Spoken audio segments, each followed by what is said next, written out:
To talk bridges, tunnels, electric vehicles, and much more, I'm joined by the man himself, U.S. Secretary of Transportation, Pete Buttigieg. Secretary Pete Buttigieg, so glad to have you on the show. Well, thanks for having me on. So a lot to talk about. I thought I would start with sort of the issue du jour du week, the debt limit crisis. I've seen former President Trump say that he's fine with the default. And I know one of the sectors that would be most impacted is transportation infrastructure. So just wanted to give you a chance to opine on that. It's easy politically to go out there and say anything that isn't defense, any non-defense discretionary spending isn't that important and we ought to cut it. Until you look at what that actually means, and transportation's a great example. If you look at the House Republican budget framework that they voted through and passed on the floor, if that were actually to carry the day, that would mean that we would have to stop our progress hiring air traffic controllers at the very moment when I think most Americans realize we need more, not less. In fact, there'd be no way to absorb those cuts without hundreds of air traffic control towers shutting down altogether. On railroad safety, something that rightly has a lot of attention in the U.S. right now, we would be in a situation where tens of thousands of miles of track fewer would be inspected every year for safety. There would be cuts to our capacity to manage hazardous material. And obviously, more generally, the impact on transportation at the very time when we're finally making the investments we've needed to make as a country would take us in the wrong direction with damaging economic as well as safety consequences. So, if you really want to slash everything that isn't the Pentagon, you got to be ready to own those positions. And I think it's very telling as we have gone out to talk to the American public about what those cuts would mean, that none of these congressional Republicans who voted for those cuts have actually stepped forward to defend them and explain why air traffic control ought to be cut, or why it's a good thing that you might have to wait a couple more hours in a security line at an airport because of the cuts to TSA. These are real impacts that are going to have a real effect on our everyday lives, not to mention on our economy. I noticed that the first thing that you mentioned when I talked about potential default was air traffic control. And summer season is upon us. People are starting to travel in greater numbers. And we've got 10% fewer air traffic controllers today than we had before the pandemic. What does that mean? Leaving aside any additional political challenges in terms of people that are just planning on flying, how are their experiences going to be different in that environment? So the good news is, after a very disruptive year last year in terms of the pace at which air travel demand returned and the struggles that the airlines had catching up, this year actually, so far, we've seen the performance quite strong. Each month so far in 2023, the preliminary data show cancellation rates under 2%. We actually haven't seen that happen every month this far into a year in many years. So that's the good news. But it is going to be a challenge if we can't hire the air traffic controllers we need. Now, we got 1,500 hired this year or in the process of being hired, another 1,800 in the president's budget for next year. And even now, we are facing the effect of the hole that COVID blew in our training pipeline, because it can take more than a year, often closer to 2 years, to get an air traffic controller qualified for any particular position. But I do want to emphasize that issues like staffing and air traffic control are not the main cause, not even close to being the main cause of cancellations and delays. We've been working with the airlines, pressing the airlines, and they have delivered a lot of improvements with what's under their control. And of course, we're continuing to work on what's under our control to deliver that smooth, safe travel experience that passengers want, while also stepping up our consumer protection to support passengers when airlines aren't treating them the way they should. So we will always work with the airlines where appropriate, but we are also going to hold them accountable when they're not taking good care of passengers. That's what the latest announcement, launching a rule about compensating passengers in extreme delays and cancellations, is all about. We've also found that transparency goes a long way. Just by putting up a dashboard on our website at flightrights.gov, that had a remarkable effect. In a matter of days, it did what regulations could have taken years to deliver, which is going from none of the top 10 airlines to almost all of them, making specific written, enforceable commitments about things like taking care of meals and accommodation and ground transportation and rebooking if they're responsible for you getting stuck. A lot of passengers, even today, don't know, for example, that an airline has to give you a cash refund if your flight gets canceled. And often the airline's sort of opening bid will be, well, how would you like a few thousand miles? And if a passenger doesn't know that that's the equivalent of 10 or 20 bucks, they might really be shorted compared to that cash refund that they are owed and deserve.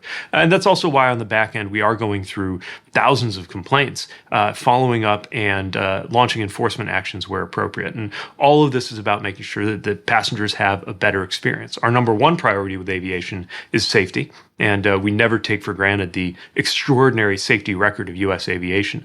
But close behind it is customer service and making sure that we stand with passengers and have their back. So on the back of that, talk about East Palestine in Ohio and this horrible crash. How much more have we learned about the health implications for the community there?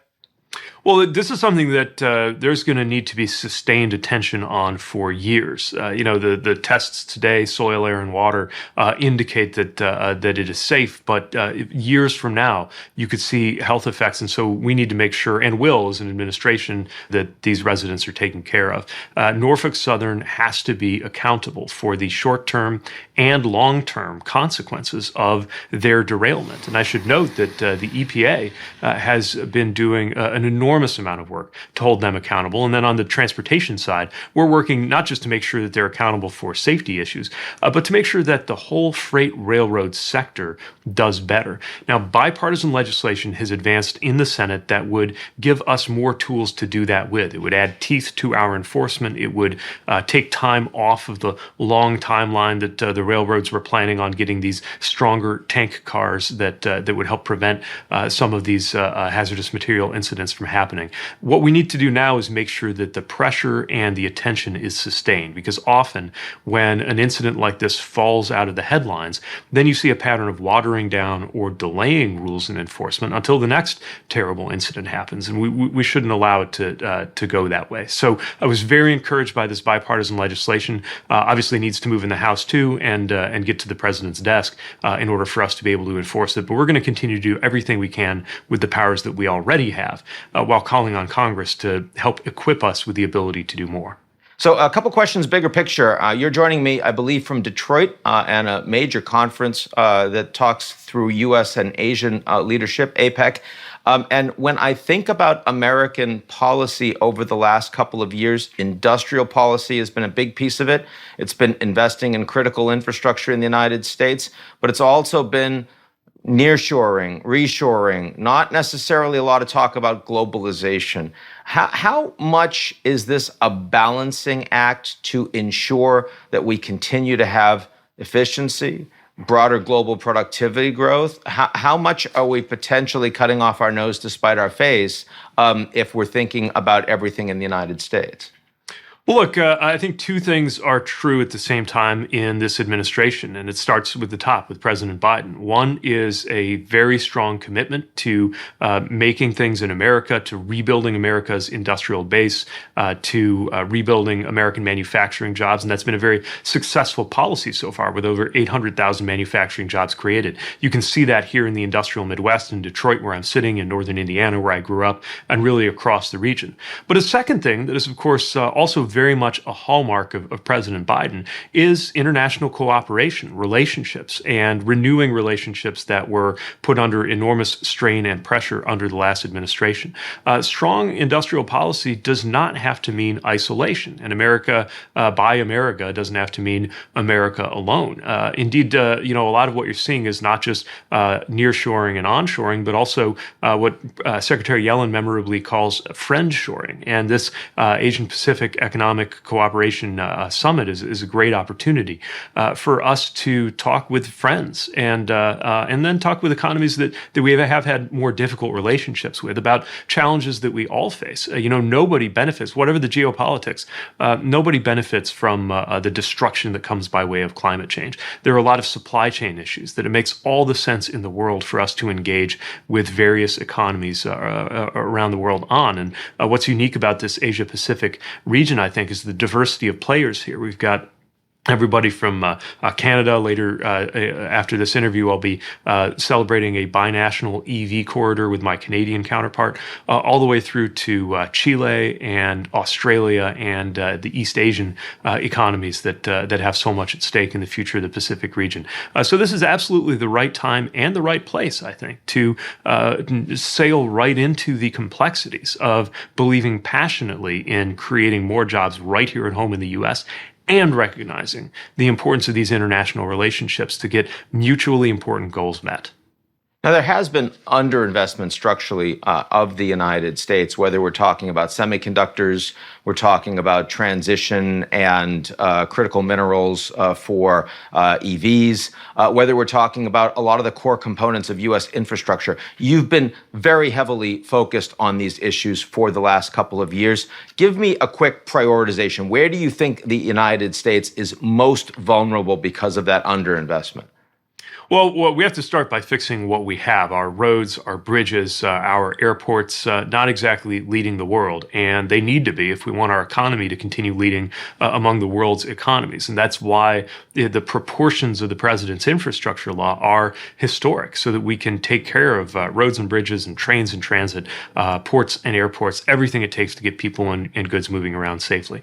And then there's what you just mentioned in terms of sourcing critical minerals and materials related to the EV supply chain. This is hugely important, and there's nowhere more symbolic of its importance than where I'm sitting in Detroit, where some of the most traditional and previously old school names in auto manufacturing are running into EVs just as quickly as these newer firms, because it's clearly where the industry is going. And frankly, it's where the industry is going with or without us. So we have to act to make sure that America leads the way. So you give me solid minutes on infrastructure and transportation. I don't want to go cable news on you, but I got to ask you at least a few quick political questions, if that's okay. You know, it looks like we're heading to two pretty geriatric candidates for 2024.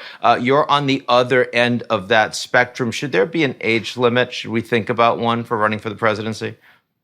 No, look, as the youngest member of the cabinet, what I see is around that cabinet table is that I have the honor of being part of an extraordinary and extraordinarily diverse team led by an extraordinary president who has achieved more in 2 years and change than many would consider possible in 8 years of service. I mean, historic achievements, advancing our economy, creating jobs, contending with the pandemic, dealing with the biggest land war in Europe since the Truman administration, reinvigorating our industrial base, investing in semiconductors, in energy here in the U.S., delivering an infrastructure investment that has escaped previous presidents and previous Congresses, just achievement after achievement, any one of which would be considered something that would define an era under normal presidencies. And I think the measure of any administration is what it delivers. We're going to keep pushing because there's more to do, which is why the president's always pressing us in the administration and pressing the case publicly to finish the job. So respectfully, the results and the facilities of Senator Dianne Feinstein have not quite been that. Should she resign? Look, it's not my place to make those kinds of calls. What I'll say is that we work with every senator from every state and from both parties to get stuff done. And by the way, speaking of administration accomplishments, this administration, this president was scoffed at for suggesting that we could have anything major done on a bipartisan basis, only to get that bipartisan infrastructure law done. So we're going to continue working with senators and their offices. There's a lot more good work to do. Okay, so less than full-throated, she should stick around on that one. Okay, another one. This is about you, so you can make a call. You just, if I understand correctly, just changed your permanent address to Michigan. And I'm wondering, that's where you're joining me from right now. Does that have anything to do with the possible open Senate seat going forward? So there are two major reasons for the move to Michigan. Their names are Joseph and Penelope. They're our twins, our son and our daughter. And ever since they came on the scene, we've seen how important Chasten's Traverse City home has been, and they're close to their grandparents. As a matter of fact, right now with Chasten traveling on a book tour and me here in Detroit, they're thankfully in the loving hands of their grandparents right now. now. It's been the right choice for our family, and I'll always remember where I came from. But Michigan has embraced us warmly too, and I'm glad to be here. And look, the last thing I'm thinking about right now is any job besides the one I've got. I know that's probably what I'm supposed to say, but also if you just consider that is definitely what you're supposed to say. I would tell you to say that, Pete. Look at what's on our plate. Look at what the president has asked this department to deliver. That's taken about 110% of my energy and attention, and the other 120% belongs to our family and our kids. Last thing I wanted to ask you, you're the first cabinet secretary, I was shocked to learn this, that's ever taken parental leave. Lessons from that for other senior government officials and private sector executives? Well, look, I'm glad I did it, and I'm glad that I had the support of my boss in this administration to take care of my family. Our circumstance was a little unusual. The circumstances of our adoption, we got a phone call, and the next day we were parents to newborn, premature infant twins. But whatever the circumstances are that allow you to expand your family and become a parent, you need to have that time, not just for connecting with your child, but just for adjusting your life and for supporting your spouse. That was certainly a very important part of how Chas and I were taking care of each other, is having the time to do it. And this is something that every American ought to have. Even the most senior private sector and government officials will find that in a well-run organization, you should have the policy and the means to be able to step over to take care of your family when that is the right thing to do, and return to the office ready to do your job with a whole new perspective. Secretary Pete Buttigieg, thanks so much for joining me on Gzero World. Thanks for having me on. Take care.